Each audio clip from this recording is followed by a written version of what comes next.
The galaxy had known peace for a long time, or at least what the strong races called peace. It was a balance made by fear, power, and size. The larger species ruled the stars, and the smaller ones learned to stay silent. Among all of them, humans were the newest and the smallest. They were short, soft-skinned, and fragile-looking. Many alien races laughed when they first saw a human walk into the galactic assembly. No one laughed louder than the Corthians. They were tall, thick-scaled reptilian beings built like living tanks. Their jaws were wide, their arms heavy with muscle, and their armor grew naturally from their bodies. To them, strength was simple. Bigger meant better, stronger meant smarter. Anything small was nothing more than prey. When the human delegation arrived on the trade station Varnix 9, the Corthians did not hide their amusement. They watched as a single human male stepped forward, wearing a simple dark jacket, his posture calm, his eyes steady. He stood barely chest-high compared to them. The Corthian commander leaned forward and laughed, a deep shaking sound that echoed through the metal hall. "This is the human," he said in a rough voice. "This tiny thing represents an entire species." The other aliens joined the laughter. Some mocked openly, others whispered. The human said nothing. His name was Elias Ward, and he had learned long ago that words were wasted on those who judged too fast. What no one knew was that this meeting was already too late. Far beyond the station, in the dark space near the human frontier, something terrible had begun. Human outposts were burning. Ships were vanishing without warning. Entire colonies went silent in a matter of hours. The enemy did not send warnings. They did not ask for surrender. They came to erase. The attackers were known as the Velrix Swarm, a species that consumed worlds for resources and left nothing behind. Even the strongest races feared them, but fear made leaders slow and delay made death certain. When the emergency signal reached Varnix 9, the laughter stopped. Screens around the hall lit up with images of destruction. Human stations torn apart, escape ships crushed like toys, a human colony planet half covered in fire. Silence fell. The Corthian commander's smile faded. "This is not our problem," he said at last. "Your kind is weak. You should have hidden better." Elias looked up at him. "We did not come here to beg," he said calmly. "We came to warn you, the swarm will not stop with us." The Corthians scoffed. "Let them come. If they defeat you, they will still face us." Elias did not argue. He simply nodded once and turned away. Humans had tried words. Now they would try something else. Within hours, the Velrix swarm reached the edge of Corthian space. That was when panic spread. Corthian defense fleets moved to intercept, confident in their size and weapons. But the swarm did not fight like normal enemies. They overwhelmed shields with numbers, adapted to weapons in minutes, and tore ships apart with living claws and plasma-like energy. The Corthians were losing. Desperate, they sent a call for aid. Many species ignored it. Some were already preparing to flee. Only one signal returned immediately. It came from human space. Elias stood inside a massive hangar aboard a human warship, watching as technicians moved quickly around him. Behind him, the air felt heavy, alive, as if something unseen was breathing. "You're sure this is the moment?" asked Captain Myra Solis, her voice tense. Elias nodded. "If not now, then humanity ends." The floor behind him began to vibrate. Deep within the ship, locks disengaged. Heavy doors opened one by one. A low sound rolled through the hangar, not loud but powerful. It was the sound of something ancient waking up. The beast. Humans never spoke of it openly. Even among themselves, it was a secret wrapped in fear and respect. Long ago, when humans were still trapped on a single world, they had learned that survival was not about size. It was about endurance, rage, and the will to protect. They had created the beast not as a weapon, but as a guardian. Now it stepped into the light. It was massive, far larger than any ground vehicle. Its body was covered in thick, layered scales that reflected the hangar lights like living armor. Its limbs were strong enough to tear through reinforced steel. Its eyes burned with intelligence, not wildness. It was not mindless. It was loyal. The beast lowered its head beside Elias, its breath hot and steady. The human placed one hand against its scales. "It's time," he said softly. The ship jumped to hyperspace. When the human fleet arrived at the Corthian battle zone, the scene was chaos. Burning ships drifted through space. Velrix creatures swarmed like living shadows. Corthian fleets were breaking apart. The humans did not hesitate. They released the beast. It moved through space using a containment field, guided and unleashed at the same time. The Velrix turned toward it, sensing a threat unlike any other. They attacked together. They failed. The beast tore through them with terrifying precision. It adapted faster than the swarm. It learned, adjusted, and countered every move. Where Velric's ships relied on numbers, the beast relied on instinct and fury. Entire clusters vanished in seconds. Corthian sensors struggled to understand what they were seeing. "That thing," one Corthian officer whispered, "that thing is alive." Within minutes, the swarm began to retreat. For the first time in recorded history, they were running. The battle ended in silence. Afterward, Elias returned to Varnix 9. This time, the hall was different. No laughter greeted him. The Corthian commander stood rigid, his posture stiff with something unfamiliar, respect. "You hid this power," the commander said slowly. Elias met his gaze. "You never asked why we survived." The commander lowered his head slightly. "The galaxy misjudged you." Elias turned to leave. "That was your mistake." Behind him, the beast waited, silent and watchful. The war had only begun. The silence after the battle did not mean peace. It only meant fear was growing.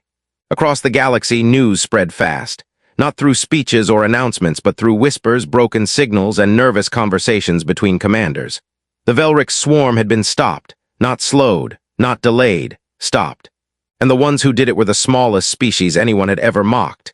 Humans. On Varnix 9, the Galactic Assembly gathered again. This time, the room felt different. The seats once filled with relaxed confidence were now stiff with tension. Many delegates avoided looking at the human section. Others stared openly, trying to understand what they had missed. Elias Ward stood alone, hands behind his back, his face calm. The beast was not with him. It never entered political halls. It waited where it was needed most. The Corthian commander spoke first. His voice was steady, but something in it had changed. "The Velrix swarm has retreated from our space. Our fleets are damaged. Our losses are heavy. Without human intervention, we would not be here." Murmurs filled the chamber. Elias did not smile.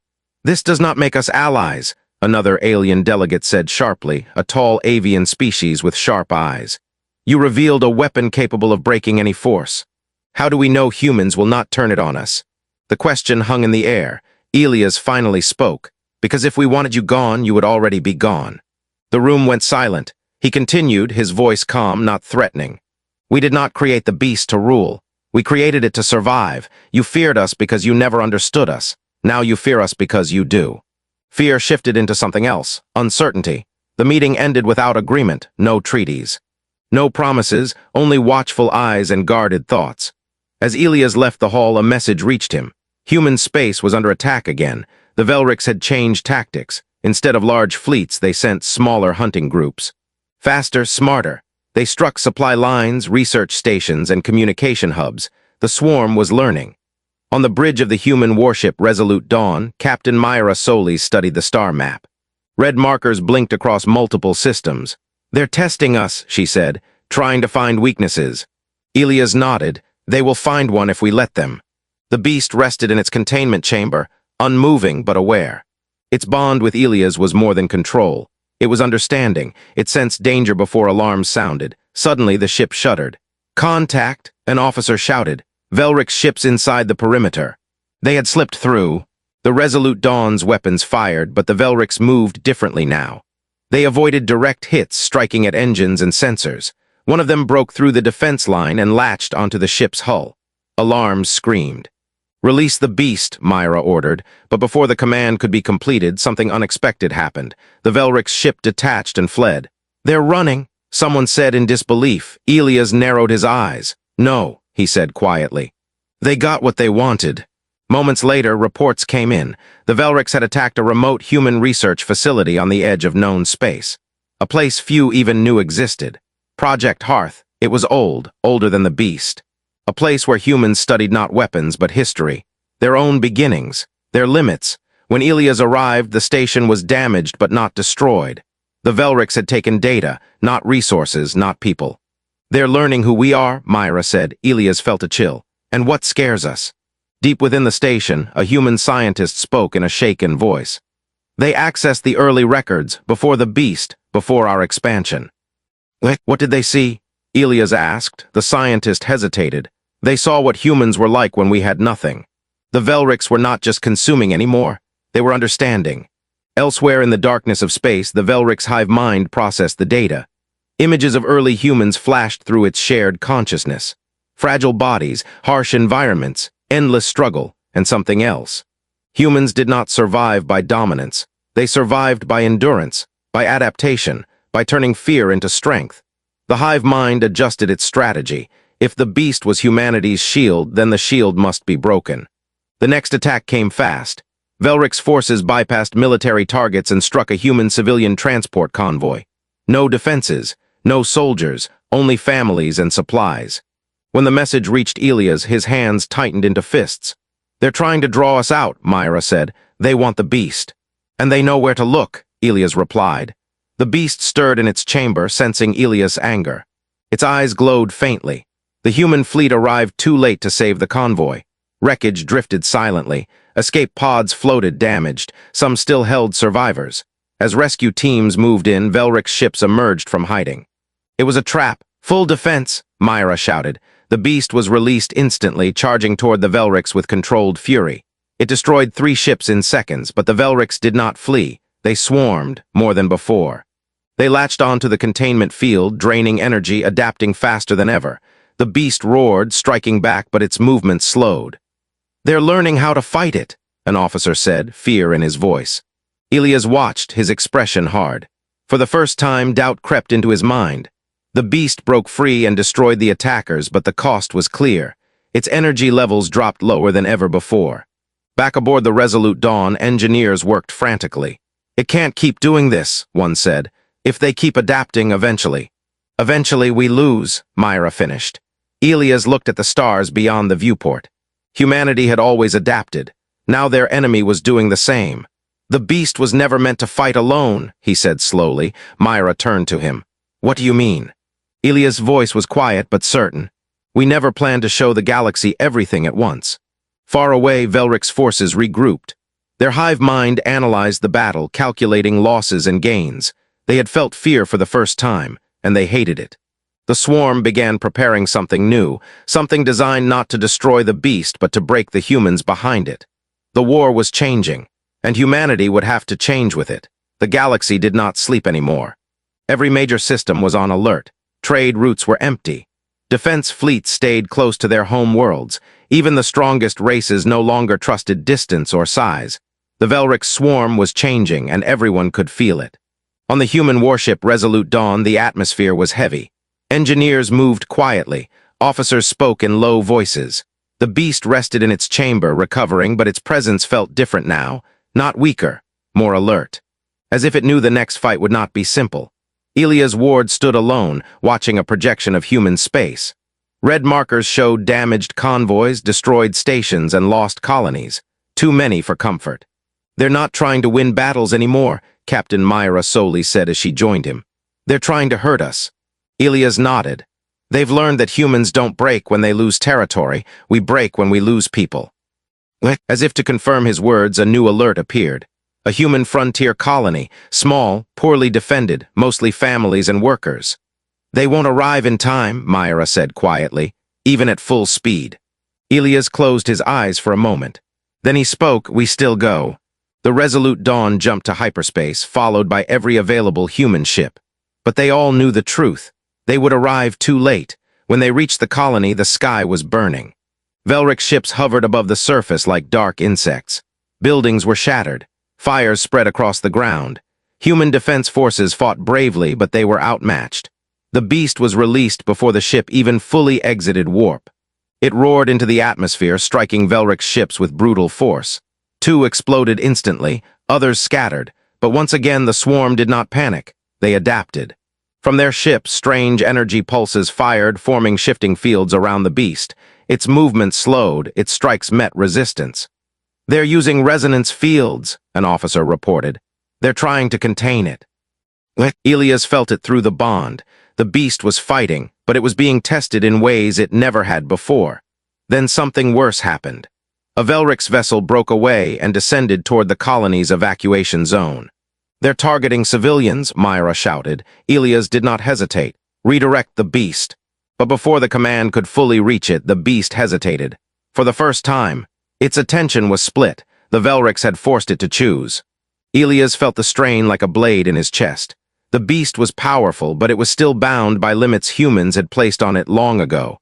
Limits meant to protect everyone. The Velric's ship fired. The blast hit the evacuation zone. Silence followed. The beast let out a sound that was not a roar, it was grief. In a single violent motion, it broke free of the containment fields. The energy backlash tore apart 3 Velric ships instantly. The rest fled into orbit. The battle was won. The cost was not. On the ground, rescue teams worked through smoke and debris. Survivors were pulled from rubble. Too many were not. Elias stood among them, helping lift broken metal with his own hands. He said nothing. He did not need to. That night, aboard the Resolute Dawn, a decision was made. Human leadership gathered in a secure chamber. Scientists, commanders, and representatives from Earth and the colonies filled the room. "The beast is no longer enough," one general said bluntly. "They're learning too fast." Another nodded. "We're risking extinction by relying on a single force." All eyes turned to Elias. He spoke slowly. "The beast was never our final answer, it was our first." A murmur spread through the room. "We survived Earth without it," he continued. "We survived space without it. The beast is a symbol, not a solution." A scientist hesitated before speaking. "Project Hearth, the Velrics accessed its early files. They know about our origins." "Yes," Elias said, "but they didn't understand them." He activated a projection. Images appeared of early human history, harsh environments, scarcity, predators, failure. "Humans adapted not by becoming stronger individually," Elias said, "but by working together, by learning, by sharing pain." A plan began to form. Instead of hiding their strength, humans would share it. Not weapons, knowledge, tactics, survival methods. "They mocked us because we were small," Elias said. "Let them see what happens when small things stand together." The next move surprised the galaxy. Human ships appeared across allied and neutral systems, not to threaten but to teach. Human engineers helped reinforce alien defenses. Human tacticians shared strategies against the swarm. Human medics treated alien wounded without question. Some races refused at first. Others hesitated. The Corthians did not. Their commander arrived personally on a human station. "We were wrong," he said simply. "Teach us." The galaxy began to change. The Velrics noticed. Their attacks met stronger resistance. Traps failed. Ambushes turned against them. Species that once stood alone now fought side by side. Still, the swarm adapted. Deep within Velric's controlled space, the hive mind reached a conclusion. Humanity was not dangerous because of the beast. Humanity was dangerous because it changed others.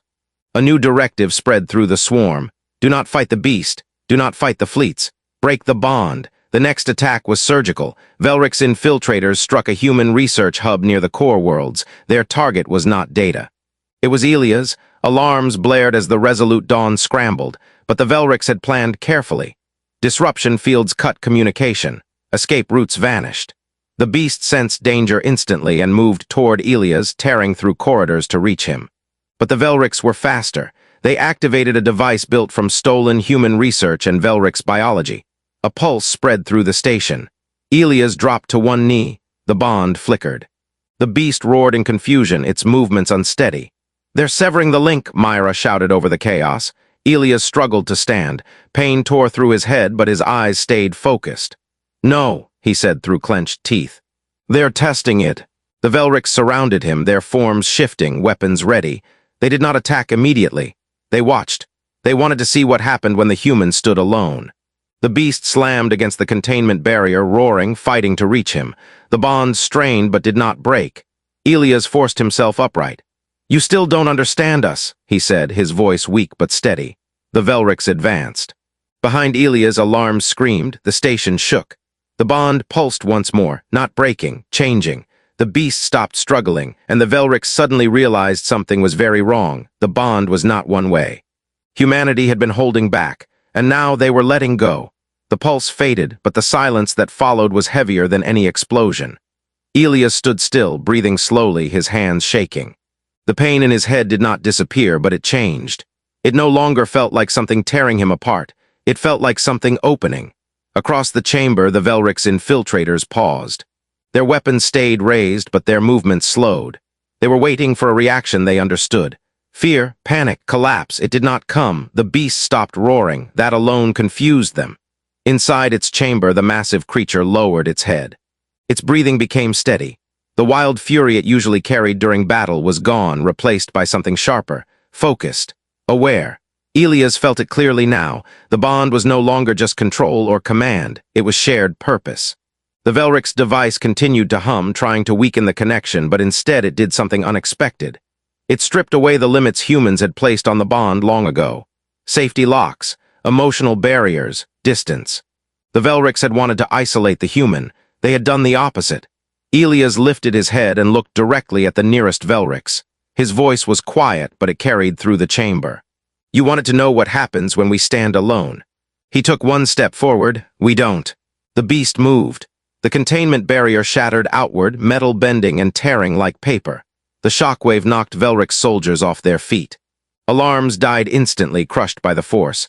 The beast did not rush blindly. It moved with precision, its strikes clean and deliberate. One Velrix fell, then another. Their weapons barely slowed it, but something else changed as well. Elias felt the beast's senses overlap with his own.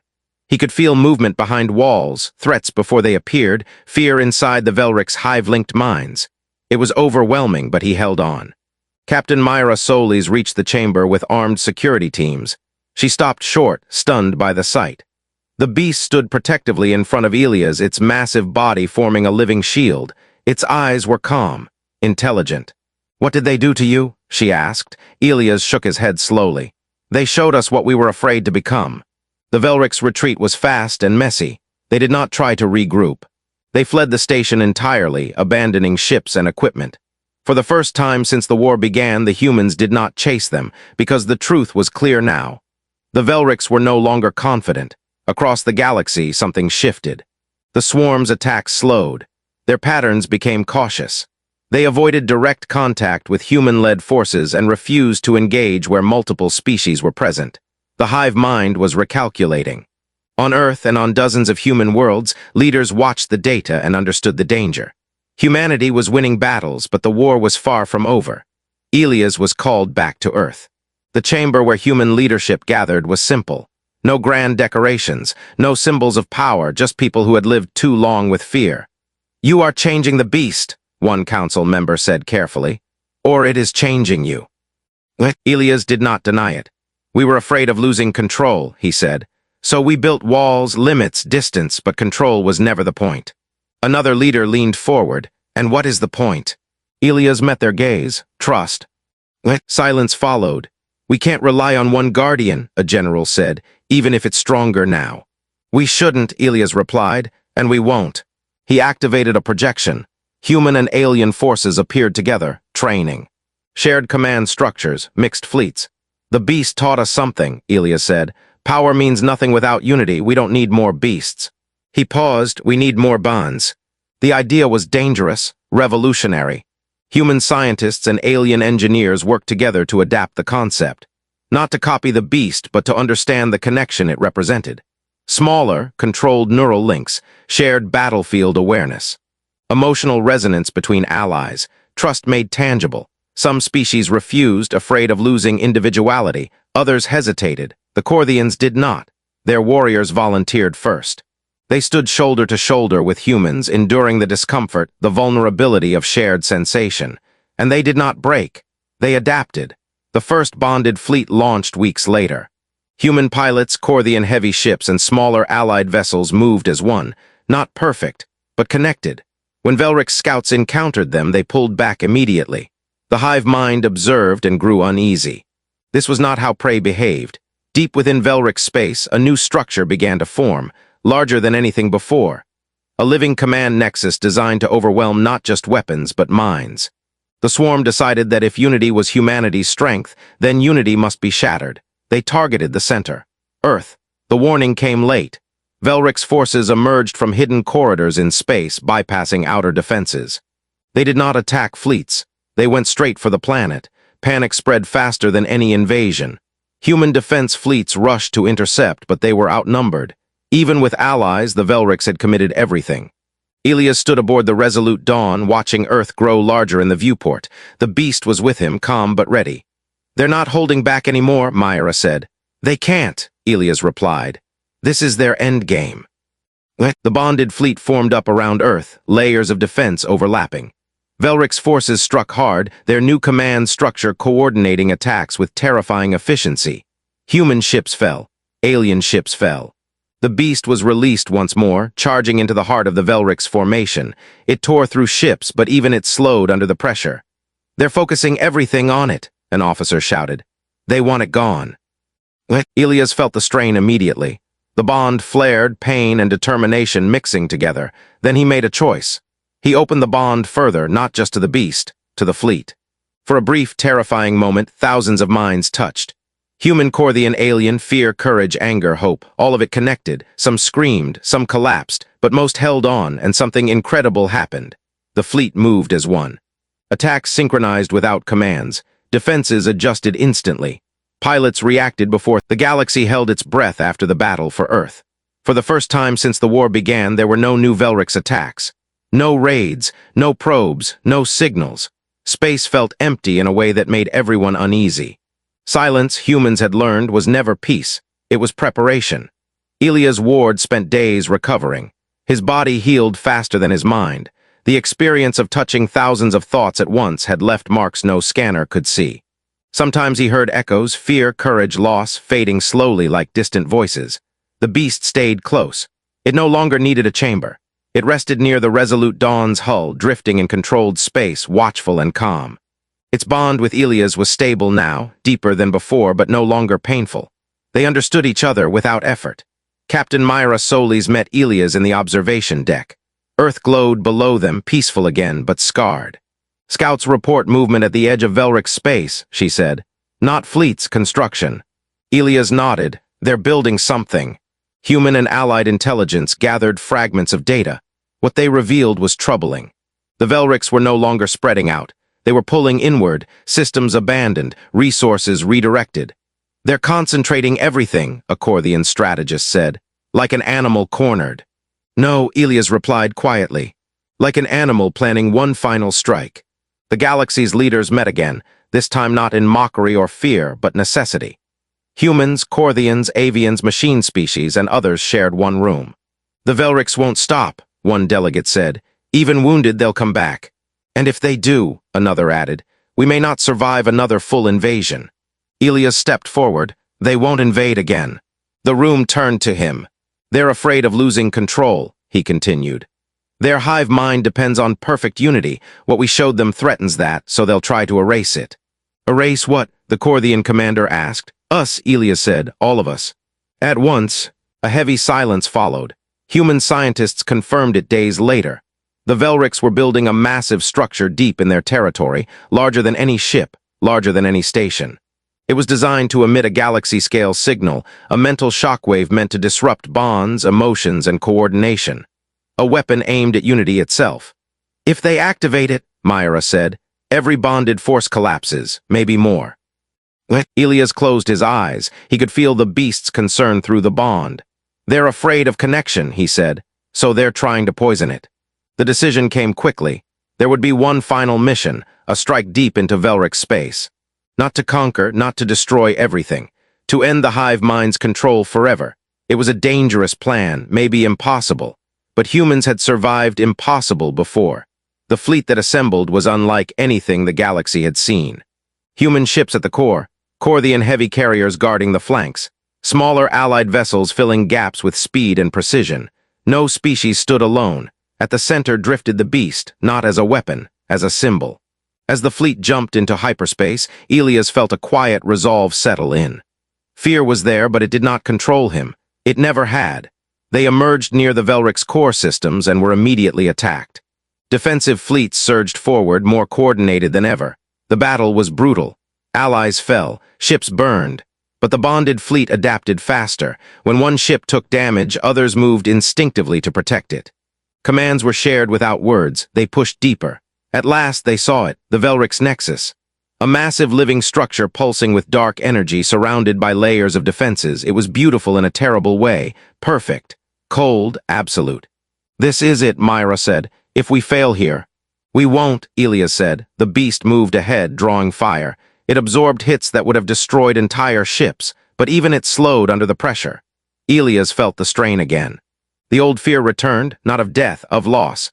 He reached out through the bond, not to control, but to listen, to the fleet, to the people. Fear was there, pain, exhaustion, but so was trust. Elias made his choice. Instead of tightening the bond, he released it. The beast paused, the fleet hesitated, then something unexpected happened. The bond did not vanish, it spread, not forced, not controlled. Chosen, pilots reached out to each other. Commanders trusted instincts over orders. Species once divided acted on shared understanding, not shared fear. The Velric's defenses faltered. The Nexus reacted, increasing its output, trying to crush the connection. But it was too late. Unity born from choice was stronger than unity enforced by control. The beast charged one final time, reaching the heart of the Nexus. Elias felt its determination, its loyalty, its calm. The structure began to crack. Velric ships lost coordination. Some froze, others fled. The hive mind screamed, not in sound, but in confusion and loss. The Nexus collapsed in on itself, imploding into silence. The shockwave passed harmlessly through the fleet. When it was over, the battlefield was still. The Velrics were broken, not destroyed, but freed from the rigid control that had driven them. Elias sank back into his chair, exhausted beyond words. Myra placed a hand on his shoulder. "Is it over?" Elias looked at the stars, feeling the beast rest peacefully nearby. "Almost," he said. Far away, scattered Velric ships drifted without direction. Without the hive mind's grip, they were no longer a single will. The galaxy had changed forever. One part remained, and the final answer would come soon. The stars felt quieter after the fall of the Nexus. Velric ships drifted through space without pattern or purpose. Some powered down. Some fled in random directions. Without the hive mind, they were no longer a single force. They were individuals for the first time, confused and afraid. The Allied fleet held position, weapons ready, but no one fired. Elias Ward watched the scene from the bridge of the Resolute Dawn. His body felt heavy, as if every part of him had run a long distance and only now stopped. The bond had settled again, gentle and steady. The beast floated nearby, calm, its massive form reflecting the light of distant stars. Captain Myra Solis broke the silence. "They're not regrouping." "No," Elias said softly, "they don't know how." Signals began to arrive from across the fleet. Some Velric ships were surrendering, others were simply asking for direction. Not commands, help. The galaxy had never seen this. The Corthian commander appeared on the main display. His scales were scarred, his posture tired, but his eyes were clear. "What are your orders, human?" Elias did not answer immediately. He looked at Earth on the distant screen, whole but wounded. He thought of the colonies lost, the lives taken. The fear the Velrics had spread. Then he thought of something older. Of humans on a small world, surrounded by dangers they could not control, surviving not by destroying everything, but by learning when to stop. "We don't finish this with extinction," Elias said. "We finish it with choice." Murmurs spread across Allied channels. "They attacked us," a voice protested. "They almost ended us." "Yes," Elias replied, "and now they can no longer do that. The hive mind is gone. The thing that made them a swarm is broken." He paused, choosing his words carefully. "If we destroy them now, we become what they feared." The beast shifted slightly, its presence warm and steady in his mind. Human leadership supported the decision. So did the Corthians. Slowly, others agreed, not because they were weak, but because they were tired of endless war. A message was sent to the Velric ships. "You are free. You are not hunted. Stand down and no harm will come to you." Some Velrics did not believe it and fled into deep space. Others powered down and waited. None attacked again. In the weeks that followed, the galaxy changed in ways no one expected. Velric survivors were relocated to monitored systems, given time to learn how to exist without the hive mind. It was not easy. Some could not adapt, some turned inward, but many did something extraordinary. They learned. They learned fear. Choice, responsibility. The beast returned with Elias to Earth. It did not land in cities or near people. It rested in open land, far from crowds, where it could exist without frightening those it protected. Children watched it from a distance, not with terror but curiosity. Elias stood beside it one evening as the sun set. The beast lowered its head slightly, resting. "You could have ruled," Myra said quietly as she joined him. "The galaxy would have followed you." Elias shook his head. "Humans don't rule well, we survive well, there's a difference." She smiled faintly. "What happens now?" "Now," Elias said, "we build something harder than weapons." The bonded technology was scaled back. No mass links, no forced connections, only small, voluntary systems for defense and rescue. The lesson of the war was clear. Unity could not be commanded. It had to be chosen. The beast changed too. It was no longer just a guardian of humanity. It became a symbol known across the stars. Not of fear, but of restraint, of power held back until it was truly needed. Alien delegations visited Earth openly now. Not to mock, not to threaten. To learn, they asked humans how they endured so much loss and still chose mercy. The humans had no single answer. Time passed. Years later, Elias walked through a quiet observation station at the edge of known space. He was older now, slower, but his eyes were still steady. A Velrix individual stood beside him, smaller than most, its movements careful. It spoke slowly, still learning, spoke